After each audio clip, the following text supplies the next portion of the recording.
Hey everyone, welcome back to our YouTube channel study for you. Friends, आज हम बालक के मानसिक स्वास्थ्य को बढ़ावा देने में एक शिक्षक की क्या क्या भूमिका होती है उसके बारे में जानेंगे। ये जो आज का हमारा पॉइंट है, बालक के मानसिक स्वास्थ्य को बढ़ावा देने में शिक्षक का क्या रोल होता है, ये बहुत ही महत्वपूर्ण है हमारे आने वाले सीटेट एग्ज़ाम के लिए, यूपी टेट एग्ज़ाम के लिए, यहाँ तक कि सुपर टेट के लिए भी काफ़ी महत्वपूर्ण ये टॉपिक हो जाता है। यदि आप टीचिंग से रिलेटेड कोई भी एग्ज़ाम की प्रिपरेशन कर रहे हैं तो इस टॉपिक को, इस वीडियो को पूरा अंत तक सुने ताकि आपको इस टॉपिक से रिलेटेड कोई भी डाउट ना हो और आपको समझ में आए कि बालक के मानसिक स्वास्थ्य को बढ़ावा देने में एक शिक्षक की क्या क्या भूमिका होती है।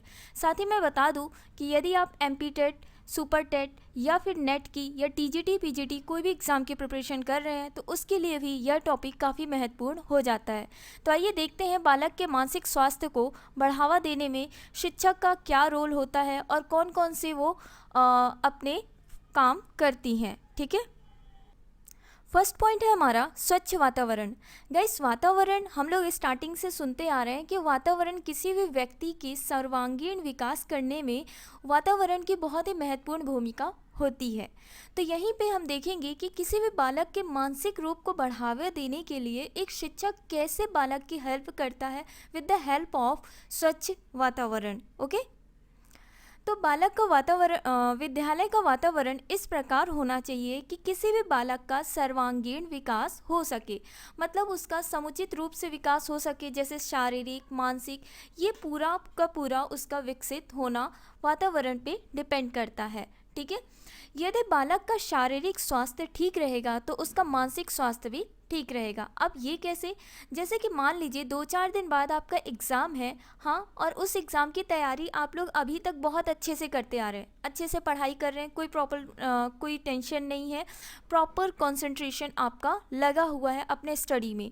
लेकिन अचानक से आपकी तबीयत ख़राब हो जाती है, ठीक है, आपको फीवर आ जाता है, तो उससे क्या हो रहा है कि आपका अब शारीरिक स्वास्थ्य ठीक नहीं है, जिसके कारण आपका पढ़ाई से ध्यान हट के अपने शारीरिक स्वास्थ्य पे आ जाता है। मतलब अब मेंटल फिटनेस ना हो के आप कहाँ पे ध्यान दे रहे हो? अपने फिजिकल फिटनेस में देख रहे हो, क्योंकि आपको पेन हो रहा है, दर्द हो रहा है, आपका कंसंट्रेशन नहीं लग पा रहा है स्टडी में।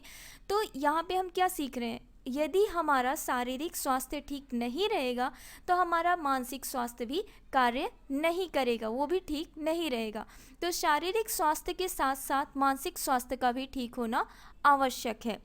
शारीरिक स्वास्थ्य के लिए संतुलित आहार की ज़रूरत होती है, प्रॉपर न्यूट्रिशन चाहिए, प्रॉपर रेस्ट चाहिए, ठीक है, ठीक समय पर किसी भी रोग का उपचार करना आवश्यक होता है, क्योंकि शारीरिक स्वास्थ्य का प्रभाव बालक के मानसिक स्वास्थ्य पर बिल्कुल पड़ता है।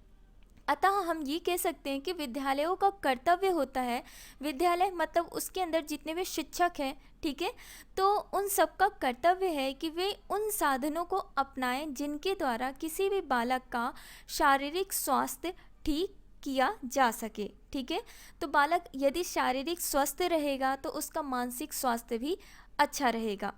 विद्यालय में अब इसको करने के लिए विद्यालय में नियमित शिक्षा, शारीरिक शिक्षा देनी चाहिए। मतलब शारीरिक शिक्षा में बालक को ये बताना चाहिए कि उन्हें प्रॉपर न्यूट्रिशंस की ज़रूरत होती है, उसके खाने के रिलेटेड, ठीक है, उन्हें तबीयत ख़राब होती है तो उन्हें क्या क्या करना चाहिए या फिर क्या क्या वो कार्य करें जिससे कि उनकी तबीयत ना ख़राब हो।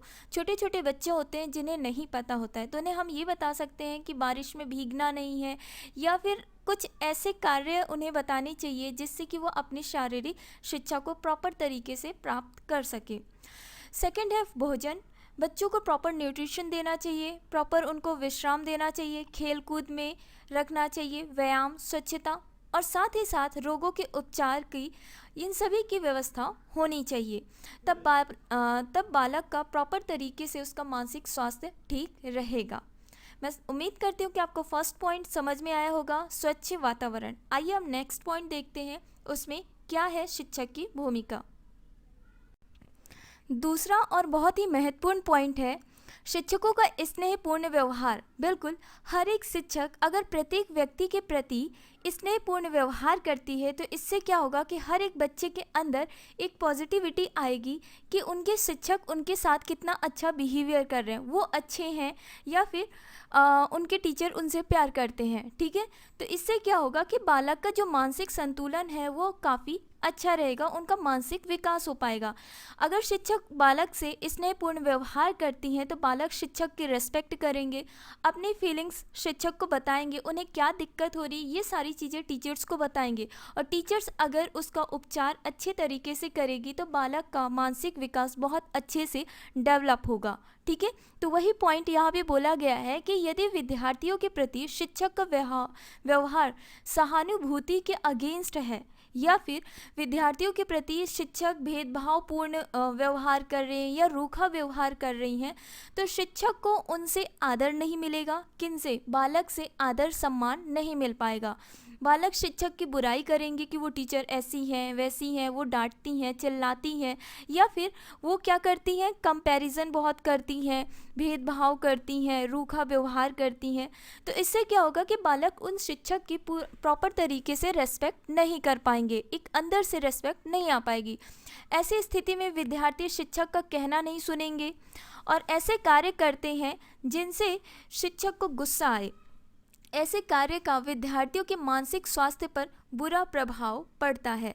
तो इसीलिए आवश्यक होता है कि शिक्षक की पहला बहुत ही इम्पॉर्टेंट भूमिका होनी चाहिए कि हर एक शिक्षक हर एक व्यक्ति हर एक बालक के प्रति एक स्नेहपूर्ण व्यवहार दिखाएं। ठीक है, तो अगला और बहुत ही महत्वपूर्ण पॉइंट है संतुलित एवं उचित पाठ्यक्रम। तो संतुलित एवं उचित पाठ्यक्रम के अंतर्गत ये आता है कि यहाँ पे हर एक बालक को प्रॉपर पाठ्यक्रम देना चाहिए। पाठ्यक्रम कहने का मतलब कि उन्हें एक सीक्वेंस में देना चाहिए। ये नहीं कि जैसे छोटा बालक है पहले हम उन्हें क्या दिखाते, पिक्चर्स दिखाते हैं, पिक्चर्स के थ्रू उन्हें काउंटिंग सिखाते हैं, उसके बाद उन्हें नंबर्स सिखाते हैं, 1 2 याद करवाते हैं, फिर टेबल याद करवाते हैं, टेबल याद करवाने के बाद उसको पढ़वाने के बाद फिर उन्हें थोड़े छोटे छोटे हम प्लस माइनस ये सारी चीज़ें देते हैं। ठीक है, तो बालक का क्या हो रहा है, उचित पाठ्यक्रम हमें बनाना चाहिए और संतुलित होना चाहिए। ये नहीं कि बालक को अचानक फर्स्ट क्लास का बच्चा उसे बड़े बड़े कैलकुलेशन दे दो और उसे समझ में ना आए तो ये क्या होगा, असंतुलित पाठ्यक्रम हो जाएगा और साथ ही उन्हें ये पढ़ाई बहुत ही बोरिंग लगेगी और उन्हें मेंटली प्रेशर बहुत ज़्यादा हो जाएगा कि वो कर नहीं पा रहे हैं या कुछ ना कुछ ऐसा बिहेवियर उनका होने लगेगा स्टडी से अगेंस्ट। ठीक है, तो संतुलित एवं उचित पाठ्यक्रम में ये होता है कि असंतुलित पाठ्यक्रम के बोझ से विद्यार्थियों को मानसिक थकान होती है, वह अध्ययन में कम रुचि लेते हैं और पढ़ाई को एक बोझा समझने लगते हैं। अतः यह आवश्यक है कि पाठ्यक्रम संतुलित हो जिससे कि उनके ज्ञान में अपेक्षित वृद्धि हो सके और उनके मस्तिष्क पर विपरीत प्रभाव ना पड़े। ठीक है, ऐसा ना हो कि वो पढ़ाई को गलत समझने लगे।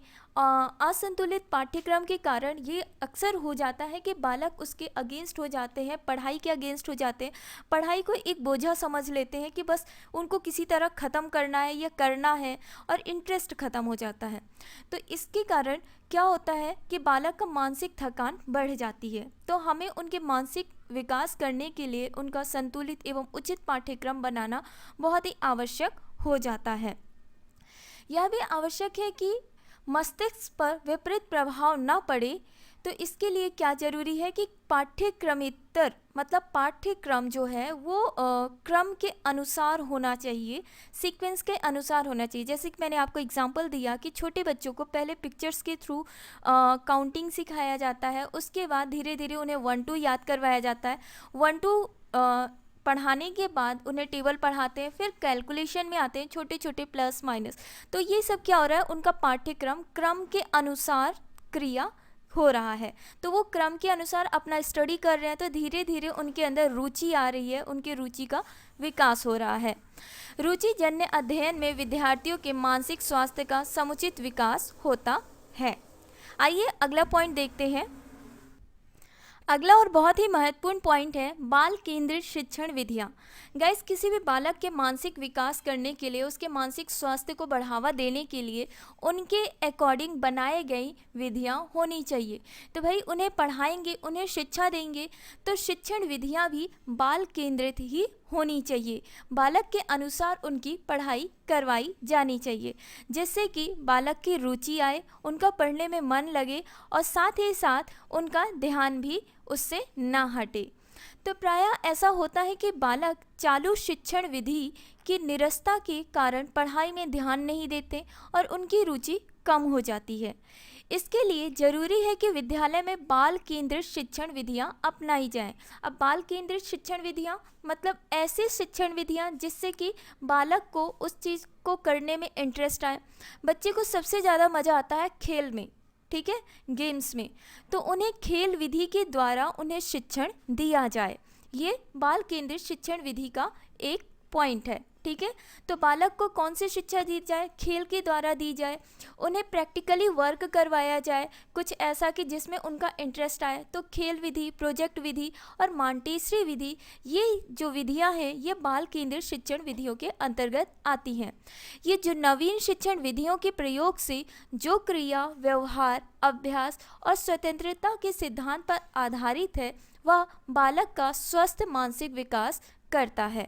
तो बाल केंद्रित शिक्षण विधियां अपनाई जानी चाहिए जिससे कि बालक का मानसिक विकास हो सके। अगला पॉइंट है शैक्षिक एवं व्यावसायिक निर्देशन, ठीक है। शैक्षिक एवं व्यावसायिक निर्देशन में ये है कि बालकों के अच्छे मानसिक स्वास्थ्य के लिए आवश्यक है कि विद्यालय में उन्हें समुचित शैक्षिक एवं व्यावसायिक निर्देशन प्राप्त हो। व्यावसायिक, बिल्कुल, बच्चे पढ़ाई क्यों कर रहे हैं? ताकि वो आगे जब बड़े हों फ्यूचर में तो वो जॉब कर सके, अपना खान पीन अच्छे से कर सके, अपनी फैमिली का गुजारा अच्छे से कर सके। तो उन्हें ऐसी शिक्षा देनी चाहिए जिससे कि उनका व्यावसायिक निर्देशन भी प्राप्त हो। यदि ऐसा होगा तो बालक विभिन्न विषयों के अध्ययन में रुचि लेगा और उसका अच्छा बौद्धिक विकास होगा। यदि अच्छा विकास होगा तो उसका मानसिक स्वास्थ्य भी अच्छा होगा। फ्रेंड्स, ये जितने भी पॉइंट्स मैं आपको बता रही हूँ इनकी जो एक्सप्लेनेशन है ये काफ़ी आसान शब्दों में है। इन्हें आप पढ़ोगे तो आपको खुद समझ में आएगा कि इसका मतलब क्या है और इनको आप अपने शब्दों में बनाकर एग्ज़ाम में लिख सकते हैं, ठीक है। अगला पॉइंट देखते हैं। अगला और महत्वपूर्ण पॉइंट है संवेगात्मकता की व्यवस्था, संवेगात्मक सुरक्षा की व्यवस्था। गाइस, संवेगात्मक मतलब होता है कि हमारे इमोशंस, किसी भी बालक की इमोशंस की जो सुरक्षा होती है उसकी व्यवस्था भी की जाए, ठीक है। क्योंकि बालक अगर उसके इमोशंस रहेंगे, ठीक है, वो अपने इमोशंस पे कंट्रोल नहीं कर पाएगा, अपने संवेगों को कंट्रोल नहीं कर पाएगा तो उसके मानसिक रूप में उथल पुथल चलती रहेगी, हर टाइम चलती रहेगी। तो इससे क्या होगा कि उसका मानसिक स्वास्थ्य संतुलित नहीं रह पाएगा। तो सबसे ज़्यादा ज़रूरी है कि बालक के संवेगों को कंट्रोल करना उन्हें सिखाया जाए, ओके। मानसिक स्वास्थ्य के लिए समुचित संवेगात्मक विकास बहुत ही जरूरी है। यदि संवेगों में संतुलन नहीं है तो बालकों के मन में मानसिक द्वंद्व उत्पन्न होगा और उनके मानसिक स्वास्थ्य पर बुरा प्रभाव पड़ेगा। बालक के संवेगात्मक संतुलन के लिए जरूरी है कि उन्हें सहानुभूति और प्यार से शिक्षा दी जाए, ठीक है। उनके साथ कुछ ऐसा भी व्यवहार ना किया जाए जिससे कि बालक अपने इमोशंस को कंट्रोल ना कर सके और उसके मानसिक रूप से वो परेशान रहे, ठीक है। तो मानसिक रूप से उन्हें स्वस्थ रखने के लिए उन्हें संवेगों में संतुलन बनाए रखने के लिए उनकी मदद की जाए। छात्रों के कार्यों को समुचित मान्यता देना। मनोवैज्ञानिक का मत है कि मनोवैज्ञानिक द्वंद्वों तथा कुसमायोजन से बालकों का मानसिक स्वास्थ्य बिगड़ जाता है। प्रत्येक छात्र अपने कार्यों की मान्यता चाहता है।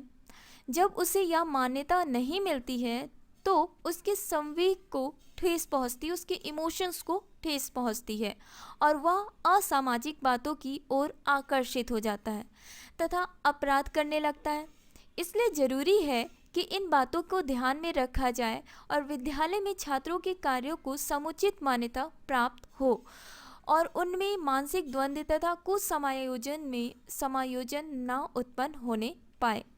मतलब ये है कि छात्रों के कार्यों को समुचित मान्यता दी जाए, कि छात्र जो कार्य कर रहे हैं उनके कार्यों का मजाक ना उड़ाया जाए या उनके किसी भी कार्य को नेग्लेक्ट ना किया जाए, इग्नोर ना किया जाए, क्योंकि इसका सबसे बड़ा रीज़न हो जाता है अगर बालक हर जगह से नेग्लेक्ट होता है, हर जगह से वो असफल हो जाता है, जब हर जगह से उसको क्या किया जाता है, निकाल दिया जाता है, मजाक उड़ाया जाता है, उसको स्नेहपूर्ण व्यवहार नहीं मिलता है, तो वो उसका जो इमोशंस होता है, इमोशंस को बहुत ठेस पहुंचती है। तो ऐसे में बहुत ज़्यादा चांसेस है कि बालक जो है वो असामाजिक बन जाए या अपराध की ओर चला जाए। तो इसीलिए आवश्यक है कि विद्यालय में कुछ ऐसा माहौल बनाया जाए, ऐसा वातावरण बनाया जाए कि छात्रों के कार्यों को समुचित मान्यता दी जाए। ओके। अच्छी आदतों का निर्माण करना, जो हमें बचपन से ही अच्छी आदतें सिखाई जाती है। पैदा होते ही बालक को छोटी छोटी चीज़ें सिखाई जाती है, जैसे कि उन्हें कैसे बैठना है, कैसे सामने वाले का आदर सम्मान करना है, उनको कैसे आदतें सिखानी है। हमें बचपन से ही अच्छी आदतें बताना शुरू कर देते हैं। ऐसा क्यों किया जाता है? क्योंकि प्रत्येक व्यक्ति के जीवन में अच्छी आदतों का निर्माण होना बहुत ही आवश्यक है और इसकी नींव बचपन से ही डाली जानी चाहिए। मानसिक स्वास्थ्य को बनाए रखने के लिए छात्रों में अच्छी आदतों का निर्माण किया जाना चाहिए। शिक्षकों को बालकों में नियमित जीवन, संतुलित खानपान और सादा जीवन, उच्च विचार की आदतें डालने का प्रयास करना चाहिए। ओके। शिक्षक अभिभावक परिषद की व्यवस्था, बालक की शिक्षा में परिवार में अभिभावक का विशेष योगदान होता है। बिल्कुल ये बहुत सही बात है कि किसी भी बालक की शिक्षा में सबसे पहला जो पड़ाव होता है वो परिवार से ही शुरू होता है। ठीक है। बालक की जो सीखने की स्थिति होती है, उसका अधिगम, पहला अधिगम कहाँ से होता है? उसके परिवार से होता है, उसके माता पिता, उसके घर परिवार के जो लोग होते हैं। तो परिवार में अभिभावक का विशेष योगदान होता है बालक की शिक्षा में। इसलिए बालक के स्वस्थ मानसिक विकास के लिए शिक्षकों और उसके अभिभावकों को मिलकर समय समय पर विचार विमर्श करना चाहिए। आप सभी जानते हैं कि हमारे स्कूल में पीटीए मीटिंग होता था और उस पीटीए मीटिंग में बालक के साथ साथ उसके अभिभावक या उनके परिवारजनों को बुलाया जाता था, जो बड़े होते थे, गार्जियन होते थे, स्पेशली माता पिता को बुलाया जाता था। ठीक है। तो वहाँ पे शिक्षक और अभिभावक सब मिलकर बातचीत करते थे और बच्चे के लिए विचार विमर्श करते थे। ठीक है। इस कार्य के लिए शिक्षक अभिभावक परिषद की स्थापना की जाना आवश्यक है। तो हर स्कूल में होता है पीटीए मीटिंग, जिसमें क्या होता है, शिक्षक और अभिभावक एक दूसरे से मिलते हैं, बच्चे के बारे में जानकारियाँ लेते हैं। ठीक है। जानकारियों को क्या करते हैं? अदला बदली करते हैं। लास्ट पॉइंट है मानसिक स्वास्थ्य विशेषज्ञों से परामर्श लेना। गाइस, यदि बालक का उपचार शिक्षक सही से नहीं कर पा रहे हैं या फिर जो पेरेंट्स हैं, परिवार है, उनके अभिभावक हैं, वो सही से उसका सॉल्यूशन नहीं ढूंढ पा रहे हैं या फिर किसी भी बालक का प्रॉपर तरीके से उनका मानसिक स्वास्थ्य का विकास करना है, तो विशेषज्ञों की परामर्श लेना आवश्यक पड़ जाता है। ठीक है। विद्यालय में बालकों के मानसिक स्वास्थ्य से संबंधित समस्याओं का अध्ययन करने तथा उनका निदान करने हेतु मानसिक स्वास्थ्य विशेषज्ञों से परामर्श लिया जाना चाहिए। समस्यात्मक बालकों का अध्ययन करने के लिए विशेषज्ञों का परामर्श लिया जाना चाहिए और उनके उपचार की समुचित व्यवस्था करनी चाहिए। गाइस, इसका मतलब ये है कि विद्यालय में जो बालकों के मानसिक स्वास्थ्य से रिलेटेड जो भी समस्याएं हैं उनका अध्ययन करके उनका सॉल्यूशन ढूंढना चाहिए। अगर सॉल्यूशन नहीं मिल पा रहा है तो जो मानसिक स्वास्थ्य के विशेषज्ञ हैं, जो स्पेशलिस्ट हैं, उनसे सॉल्यूशन मांगना चाहिए, उनसे परामर्श लिया जाना चाहिए। समस्यात्मक बालकों का अध्ययन करने के लिए विशेषज्ञों का परामर्श लिया जाना चाहिए। इसका मतलब है कि जो बालक को समस्या है, ठीक है, जो मानसिक स्वास्थ्य से गुजर रहा है, अस्वास्थ्य से गुजर रहा है, उसका मानसिक संतुलन सही नहीं हो पा रहा है, तो उसकी समस्या को सॉल्व करने के लिए स्पेशलिस्ट से मिलना चाहिए और उनसे परामर्श लेकर उपचार करना चाहिए। ठीक है। तो इससे क्या होगा कि बालक मानसिक और शारीरिक रूप से अच्छे से स्वस्थ रहेगा और उसका मानसिक विकास भी अच्छा होगा। तो ये था आज का हमारा पॉइंट। मैं उम्मीद करती हूँ कि आपको ये सारे पॉइंट्स अच्छे से समझ में आए होंगे। यदि अभी भी कोई डाउट हो तो एक बार आप दोबारा वीडियो देखें। फिर भी डाउट हो रहा है तो आप मुझे कमेंट बॉक्स में कमेंट ज़रूर करें। यदि आपको कोई नया पॉइंट पढ़ना है, कोई नई टॉपिक पढ़ना है, नहीं समझ में आ रहा है, उसके लिए भी आप मुझे कमेंट बॉक्स में कमेंट कर सकते हैं। ओके फ्रेंड्स, यदि वीडियो पसंद आया हो तो वीडियो को लाइक, शेयर एंड चैनल को सब्सक्राइब ज़रूर करें। Thank you.